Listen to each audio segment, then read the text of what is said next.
I choose joy, she says. She knows how to rewire your mind for fulfillment and authenticity. Accomplished executive coach, senior advisor to McKinsey, and author of Mastering Your Life. Hello and welcome to the Practical Leadership Podcast. I am your host, Paul Morton, and we are talking about leadership, management, and the various lives that surround it. It's my joy, delight, and privilege to bring into my studio some of the smartest, wisest people I've been able to find for your delectation and enjoyment. And I hope that you do get a lot out of the conversations that we have here. When you realize that your management team has grown too fast, or you've inherited a new team, and the fastest, best lever you have for growth and improvement is attached firmly to those managers, get in touch. I help you run management, coaching, and training programs that'll make a big difference really quickly. You can find me at the Practical Leadership Academy website and on all the usual social channels. Malti Bhojwani, thank you very much indeed for joining me. Thank you for having me. Now, the introduction was far too cursory for somebody of your experience. Would you be so kind as to properly introduce yourself to me? Thank you, Paul. Yes, my name is Malti Bhojwani. You got it right. I am Singaporean, so I live in Singapore. I was born here, but I've lived in Australia coaching since my early 30s. What got me there was, I found myself young, divorced, looking after my daughter mostly by myself, and really questioning life and wondering how I got myself into this mess, as that's how I perceived it back then. And then I stumbled on a lot of life transforming books and workshops and teachers. And I was bought in. I was like, this is what I want to do for the rest of my life. That's what I thought. I'm going to go out there and I'm going to become a coach.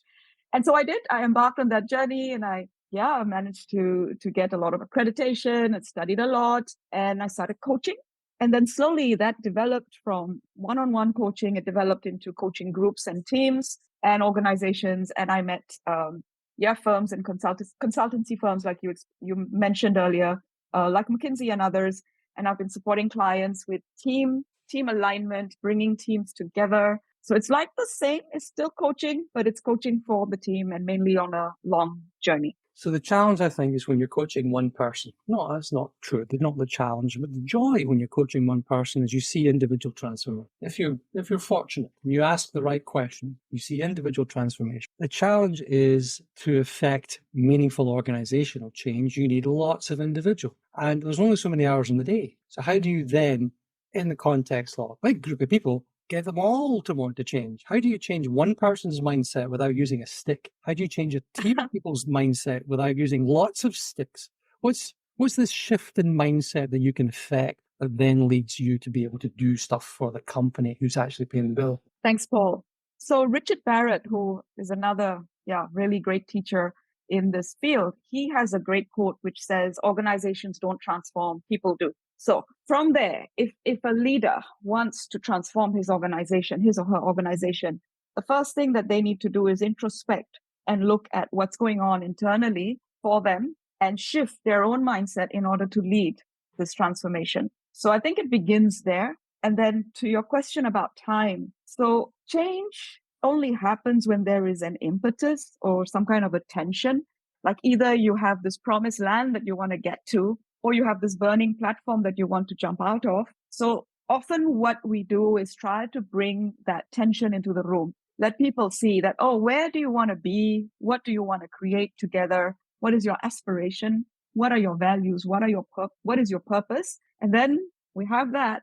And then we create ways for people to start looking at, where are we now? So what are we doing now that will support us in getting there? If we just put in, more resources, more time, we power up the engine and we just keep going as we are, will it take us there? Or is there some kind of upgrade that needs to happen within us as a team? So I feel that that's where people start to see that, okay, we need to start behaving differently. And if we need to start behaving differently, then we all know that behaviors are driven by mindset. We are motivated by our thinking, our fears, our thoughts, our beliefs. So the transformation has to happen there, underneath the behaviors, before you can transform an organization. So it's pain or gain. You get pain or you want to gain, All right. I'm being really glib and shorthand here. We've only got 30 minutes. Let's get it done.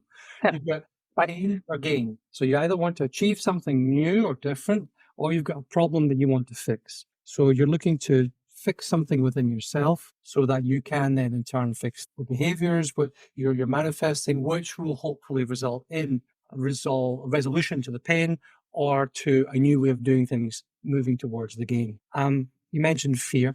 I would also talk about love. They have the two sides of the same coin. You have this continuum of emotion between fear and love, and everything else is shades. When you're looking at, let's say, a gainful transformation, when you're looking to grow, help people grow, which of fear or love, or what aspect of the mindset shift do you think is most important, and how do you get it? Yeah, there's again a lot of research out there, but I will simplify it the way you did. It's like either you are operating from fear, which includes in organizations, it would include micromanagement, control, manipulation, bureaucracy, blaming, finger pointing, risk averse. So all the things that are very limiting. Or you're operating from love, which is expansive, accountability, ownership, trust, transparency. So you're either, operating from things that limit you, hold you back, creates entropy, waste of energy within you and the organization, or you're operating from purpose, love, so above the line. That's how I would say it. I can see, I mean, you said you've spent some time with McKinsey there. I can see definitely a 4-box McKinsey graph with fear, love, pain, gain. In which box do you find yourself? Little red and green dots. I can see an exercise like that. Yeah, 2x2s. A nice 2x2 grid there. Okay. The people that you deal with, the people who are the most influential in most organizations, are the leaders, the managers in those organizations. It's their mindsets, it's their leadership skills or lack of skill that leads the organizations towards the gain or holds them back in the pain. What is the shift in mindset then for those leaders that they need? It's what's missing. Yeah, it's different for each leader. I believe that in the fact that they've made it that far in their careers, they have definitely acquired, cultivated some really awesome attitudes, values that they're living. And that's how they got to where they are. I like to trust that they wouldn't have reached this level of working with people, because it requires so much more than just their technical skills and the abilities that got them hired in the first place. In order to lead people, they obviously have learned to collaborate. They've learned to press that pause button and learn to not just blow up and react. They've learned to be more composed, more calm, so that they choose responses that will be helpful to the teams that they lead. Because as a leader, you are touching lives every single day. You are role modeling, whether you know it or like it or not. Whether you like it or not, people are watching and listening to you, gleaning from you. And so you need to really be mindful and be caring in how you are going to be perceived. Another great quote comes to mind. Yeah, like you, I love to read as well. Viktor Frankl, right? Between a stimulus and a response, there is a space. And in that space is that opportunity for us to choose. And I think that is the key, the ability to find that space for ourselves, take that breath. And then this is going to open a whole new conversation, because breath is the only thing in our autonomic nervous system that we can actually influence. So if we can actually, take that deep breath and pause in that moment, we are now able to choose where we want to go from here versus just running on this autopilot. Autopilot's a good one. Autonomous. I can't even say that word. I haven't had my coffee. The automatic bit of your nervous system. Yeah. I think not choosing is all equally a choice. It's a choice out of ignorance. It's one of those I don't know what I don't know thing.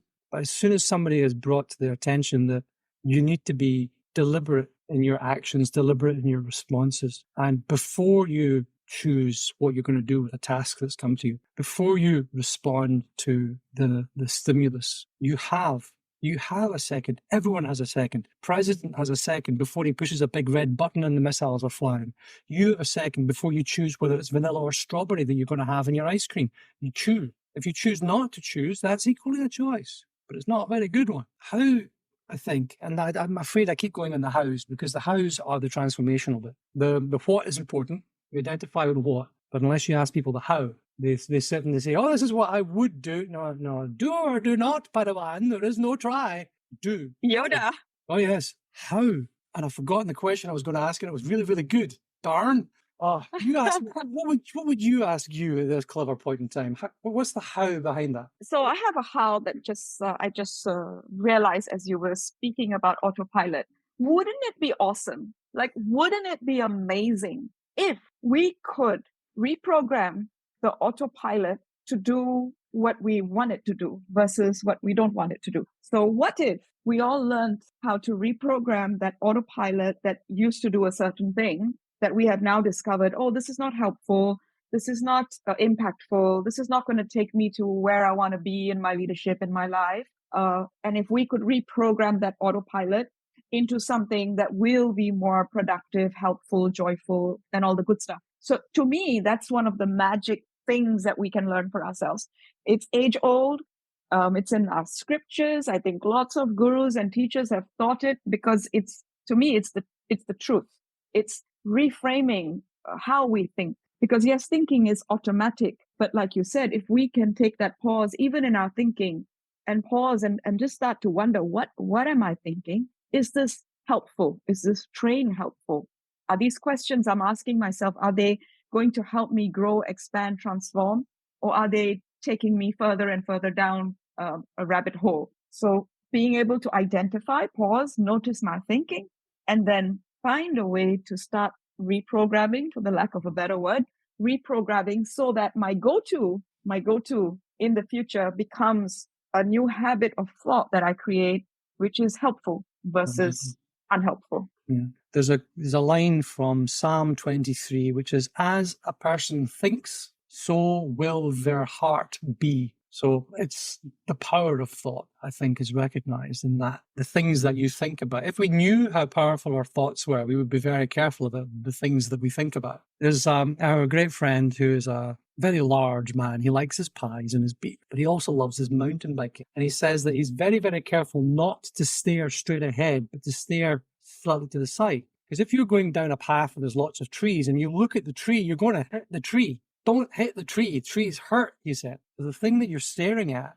to try and avoid it is the thing that you end up hitting. Thank you, Paul. I love that. And it reminds me of another one of my favorites, which is worrying is like praying for what you don't want. Again, taught to me by one of my teachers who learned it from, if you've heard of Maharishi Mahesh Yogi, the founder of Transcendental Meditation. So I believe it came from him.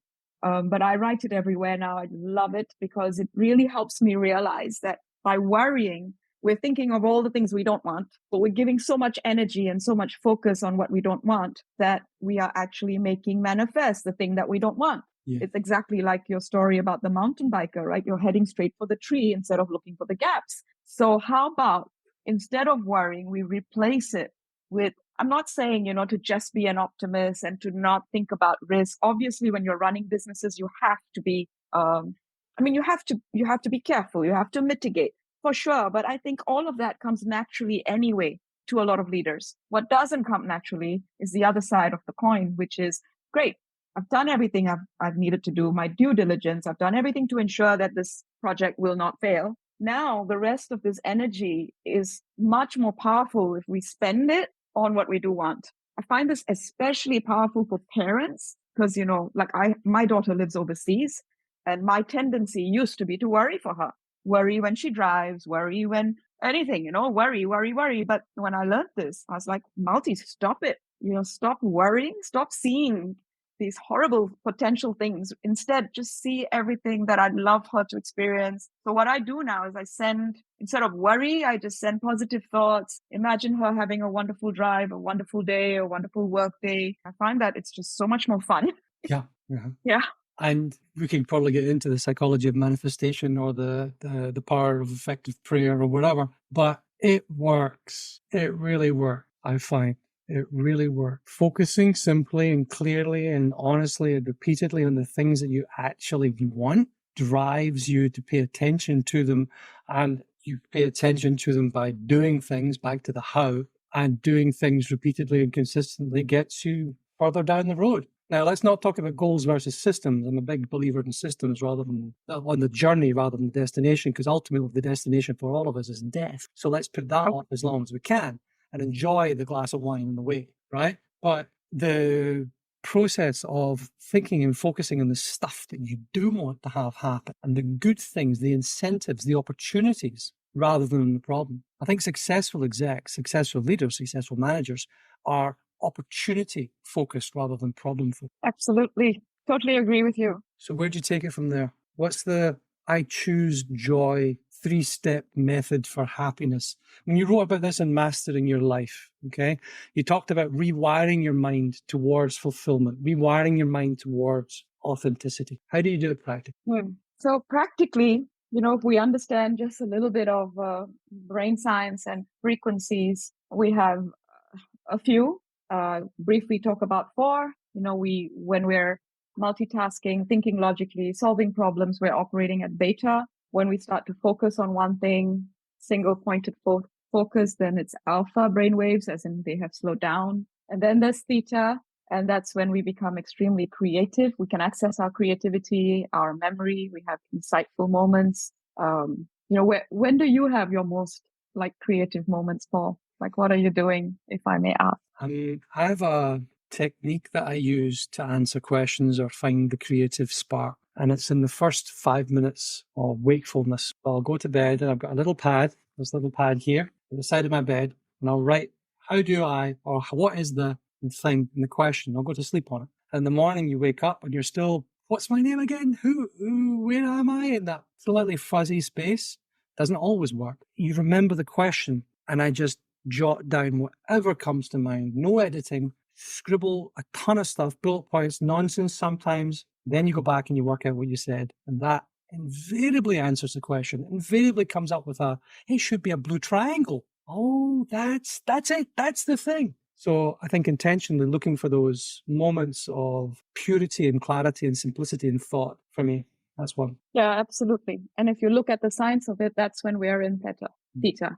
So when we just wake up, when we're just about to fall asleep, or in the shower for some people. Yeah. And then there's another one called delta, which is around intuition and empathy. To your point, I think what you're doing is the answer. So, we work our bodies out in the gym when we want to achieve our physical goals and keep ourselves healthy. We do things in nutrition. We do things at work for our mind. But I don't think we do enough to access our spirit, to access our creativity. And having this kind of practice, a daily practice, I don't want to be prescriptive. So I think prayer, meditation, mindfulness, whatever it is for you, having that will give your mind, your brain waves, the opportunity to sink into these finer levels of purity. And it's there where we start to access insights that we could not have found using logic alone. So to answer your question, I think that's where we reframe and rewire our minds in those finer, purer states.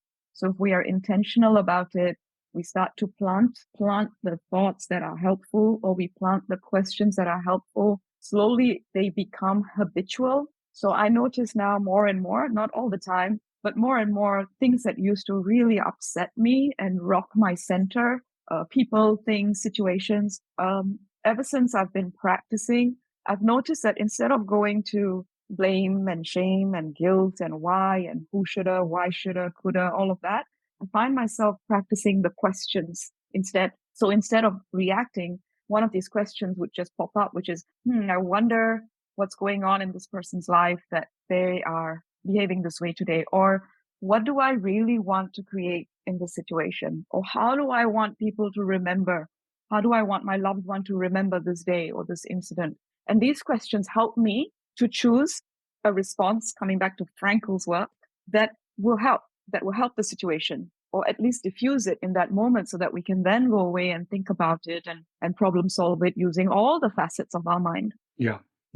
I think bringing not just the moment of pause, the moment of, it's like your mum probably told you, before you lose your temper, count to 10, right? So you count to 10, and in the counting to 10, what do? You take 2 or 3 breaths at the same time, right? So there's a pause. But then what do you do with the pause? How do you go from pausing and not snapping at the person in front of you who's just done something dumb, pausing and thinking, are you all right? Can I help you? Let me carry that for you, and you're helping them carry their burden, carry the, if it's physical, but mostly you're positioning yourself to let me help you carry. You're weary, you're down, and you put yourself in a position of service rather than conflict. You're moving from Love this it. fear of somebody's confronting you and you're confronting them and they're confronting me and I'm confronting her and she's confronting me and it's getting worse than this, to I don't necessarily like you, but I'm going to love you, Talking about the different sorts of love here. You have the eros, the romantic love, my wonderful wife, who just had 14 years. The storge, you have philia with your friends, but you also have agape, which is the willful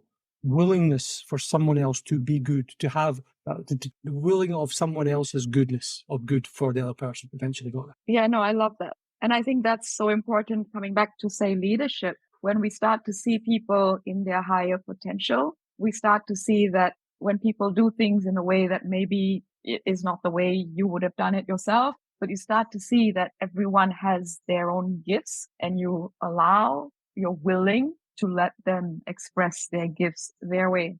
And that's operating from love. I love how you said that. Sorry for overusing the word here. I was talking to a wonderful chap who we were talking about operationalization of love in the work. That's a great episode. If you haven't listened to it yet, go listen to it. Wonderful listener. Operationalizing love in the work. And we don't use the word because we're thinking, HR is going to get involved. Yeah, it's not that it's not that one. It's the other one, right? And it's this, I will you well. I will you well. I will see you well. I will have you be successful as a leader. Your success is my success, and your failure is my failure. And so what comes to mind now is courage, because I think courage also comes from heart, right? The word, the origins of courage. And that courage is if there was a line between fear and love, it's courage to overcome that fear, not go into any kind of blame, shame, guilt, all the fear emotions, but to find the courage to take ownership of that moment and then to come from somewhere else. And like you said, if we don't want to get HR involved and don't want to use words like love, words like ownership, like purpose, joy, trust, collaboration, just all these words are elements of love also being expressed in the workplace. Mm-hmm, mm-hmm. I mean, we go to the root of the word emotion, and it's movare, to move, right? So our emotions move us. And we all think we're rational beings, and we're not. We're rationalizing beings. We make up our minds after we've made the decision. And this is why I made that decision. You're fooling everyone, right? So we have procurement departments to protect us from our worst emotions.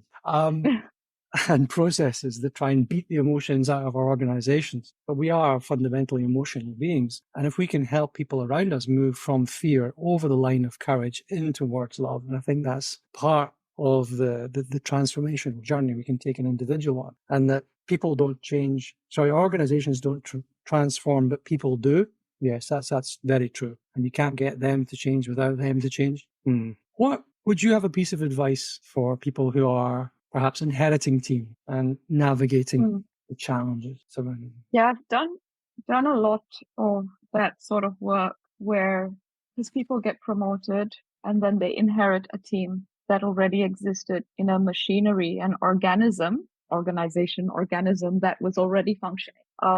So I don't want to say advice, but my suggestion would be to be humble, to listen, to really, really listen, to create that space and time to listen to and see the organization that is, the team that exists, and look at what is really working, how people are feeling, and to your point, emotions. So what has been driving them, why they behave the way they do, why they have processes that they have. And often there's a hangover from previous leaders. So people might have inherited some fears from the way they were led before. So listen, really listen. If I were the leader, I would really find time. I'm not just saying like a 10-minute chat or one lunch, but really invest a lot of time in getting to know everyone in your team, understanding, because you can only change or offer to change or transform something when you have given it the honor